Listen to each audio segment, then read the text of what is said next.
It's not every day you get to talk to one of your heroes on live radio coast to coast, but I do today, and that's Ann Coulter. Ann, thank you so much for joining me on the show. Oh, anytime with you. Thank you. I appreciate that. I know we get along well personally, but I have to admit I'm a little nervous to talk to you on the air because I'm such a big fan for years and years. So grateful your column is now syndicated at Breitbart.com. It has been a huge hit so far and looking forward to more. So much to get to with you tonight, but let's talk about the biggest news first, which is the death of Justice Antonin Scalia, one of the true giants in American life, both as a jurist and just as a influencer, as a mover and shaker, as a newsmaker. So what did we lose, Ann, when we lost him last night? Well, I suppose for particularly those of us who do work for Breitbart, I think a really large part of his influence, I mean, he was brilliant. He had, I believe, the correct and the only coherent judicial philosophy, but he was a really fun, interesting, and funny writer. Some of his sentences could go on a little too long. But other than that, as I was telling Steve Bannon, we as lawyers, we used to wait, especially for the dissents, would print out copies of them, and when we'd go out to dinner in New York, we'd be reading aloud from Scalia dissents because they were so hilariously funny. And that has a lot to do with his influence.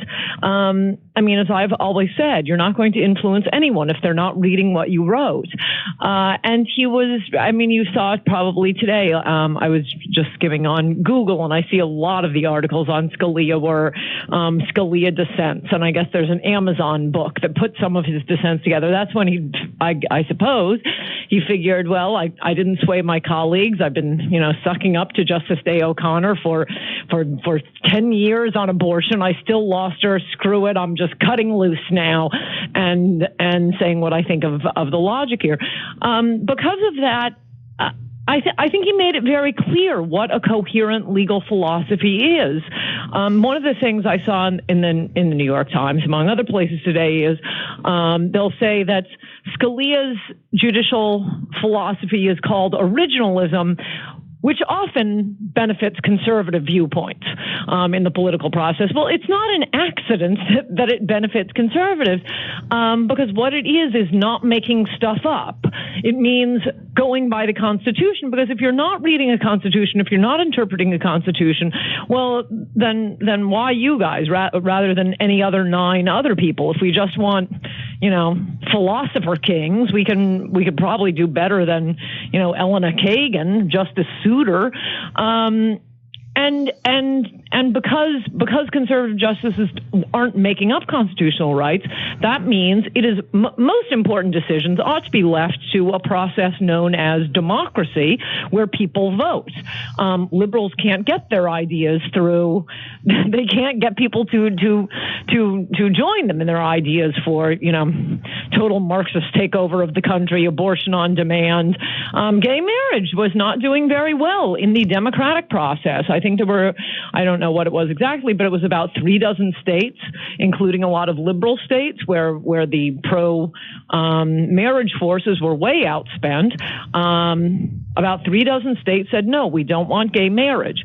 No offense, gays, we don't want gay marriage. And I forget how many there were, but there were only a handful of states that went the other way. The first 30 or so. In democracy, so they just go up to the Supreme Court and say, could you please hallucinate a right to gay marriage in the Constitution? Yeah, and they did just that. And you're right. The first 30 some odd votes that the states took were all negative on same-sex marriage. And a lot of these occurred during the Obama's election 2008. I remember we voted on in California, Proposition 8. Right. It was amazing. Yeah. And so even though Obama won with record numbers, it was people thumbs down the gay marriage issue, the same-sex marriage issue. So what's going to happen next? You, and I just had Ben Shapiro on the last segment, you were the only 2 people in America, if I remember correctly, who blew the whistle on Judge Roberts and said he is not the conservative that the Bush administration is telling us he is. He's going to create problems, and he has time and again. So how can we trust the Republicans to handle this responsibly next year? That's an excellent question. And by the way, I didn't know that he wasn't a conservative. My point was, and I wrote 3 columns in a row about it, we had a majority in the Senate. Why are we nominating someone, the stealth candidate? That's what you use when, well, actually, I don't think Republicans should ever use it, because as per what I was just saying, whenever you see originalism benefits conservatives, that is because originalism means democracy, and liberals don't like democracy. Just always understand when they say originalism benefits conservatives, that's because you get to vote, Americans, and liberals don't want you to be able to vote. There's some things obviously you can't vote on, but very few that you absolutely can't vote on.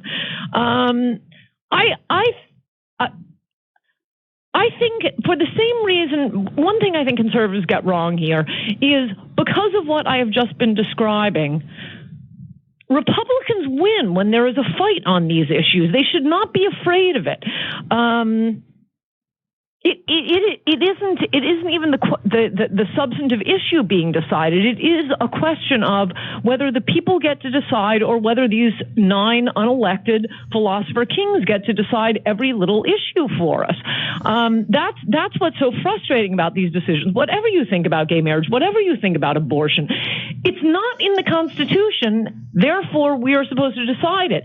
If liberal ideas were popular on abortion, for example, they could just they could just put it to a vote. But they're terrified of having a vote. They know they would lose. So if you put up Supreme Court nominees whose position is, no, we're going to let you vote, Americans, I don't know how Republicans lose on that. Now, I do think if this had happened a year ago, well, let's say, to be precise, before June 16th, 2015, we've seen how Republicans have behaved. They're utterly craven. They would probably pass, or, the Senate Republicans would confirm whomever Obama sent up. They'd wring their hands. Lindsey Graham would be leading the charge, talking about how, it's the president's right to decide. Now that Donald Trump has come on the scene, I think Washington Republicans may be starting to get the message. We're really ticked off at them.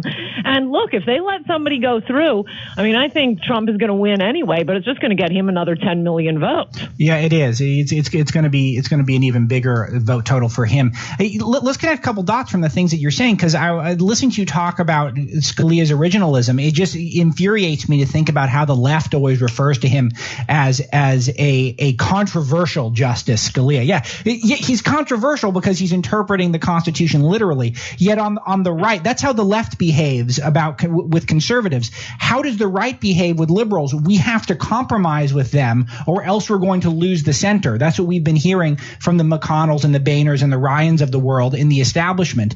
And so the Republican Party tells the base to compromise, whereas the Democratic Party and the left, they call names and try to make people to demonize conservatives, and they're the ones who are winning because they fight tough, and that's sort of what Trump's doing, isn't it? And the other thing I would add to that is their ideas are not popular with the public. Otherwise, they wouldn't need the Supreme Court to keep discovering constitutional rights. They could just pass a law. But they don't pass a law. They go running to a court to find that. That's where we get so many of these heinous rulings. And the reason is most liberal ideas are not popular if you put it to a vote. That's all we're asking. Just put it to a vote. And yes, sometimes you need to compromise. I mean, I don't want people to think that we're being unreasonable here, but you don't compromise when your ideas are popular. You just won an election. You have a majority, and you're fighting for Americans. We are usually the ones who are on the side of the popular issue. That's when you want to make a big deal, and you're begging liberals will attack you. I mean, for example, I know we're getting close to the end here, but I think the beautiful example, and please God, let the nominee be Trump, is Hillary now trying to out left-wing Bernie Sanders on the Black Lives Matter crap. I believe Donald Trump is the only Republican who does not wet his pants when presented with a question about Black Lives Matter. I believe he's the only Republican who will just say straight out, I support the cops. No waffling. No, there are bad apples.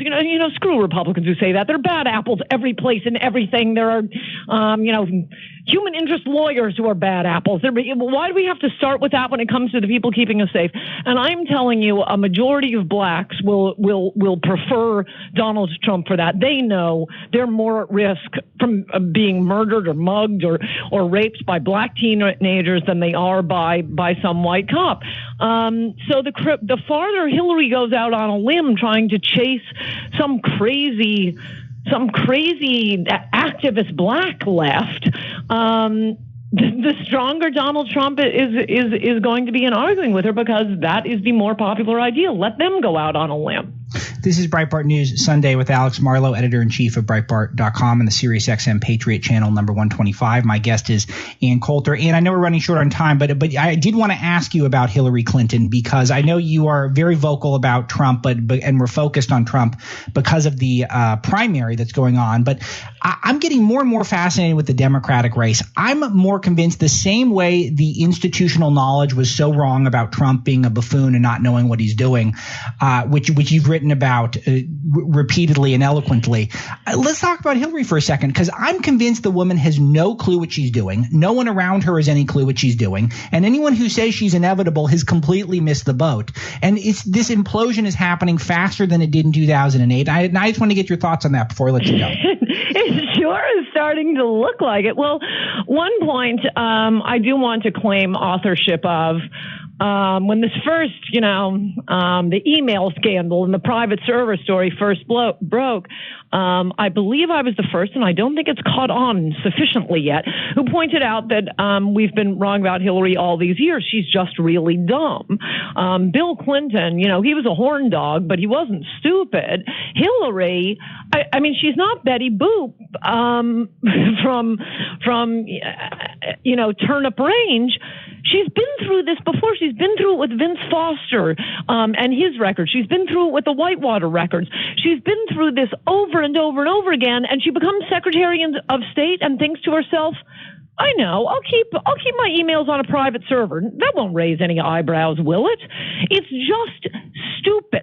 Apart from any nefariousness. And I think we're seeing it again right now in this campaign. How come no one's saying this? Of course it's stupid. I think she's still the odds-on favorite, but I will say one of my friends who's sort of a liberal, warned me who warned me a while ago. He said, no, I'm telling you, all the energy is with Bernie Sanders. It's not with Hillary. I told him he was crazy, and after the last few caucuses and primaries, I'm thinking, wow.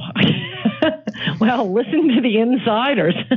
Well, if Barack Obama's key was motivating that youth vote, that first-time vote, and Hillary's losing with that group of people by 70% to someone who is roughly 180 years old and is an avowed socialist and is a white man from the whitest state you could be from, it's not a good sign, is it? No, it isn't. It isn't. I mean, everybody's talking about Joe Biden or John Kerry coming in, and you never know with the Democrats. They will violate every rule in the book to win an election. CEG Bob Torricelli in New Jersey, but I don't see how they do that without engendering a lot of bitter feeling with the Hillary supporters and the Sanders wackos. So yeah, I think they're in quite a pickle. I'm just happy that we're going to have Trump to take advantage of it, because I mean, it really wouldn't matter what's happening to the Democrats if we were running, that lying weasel Marco Rubio.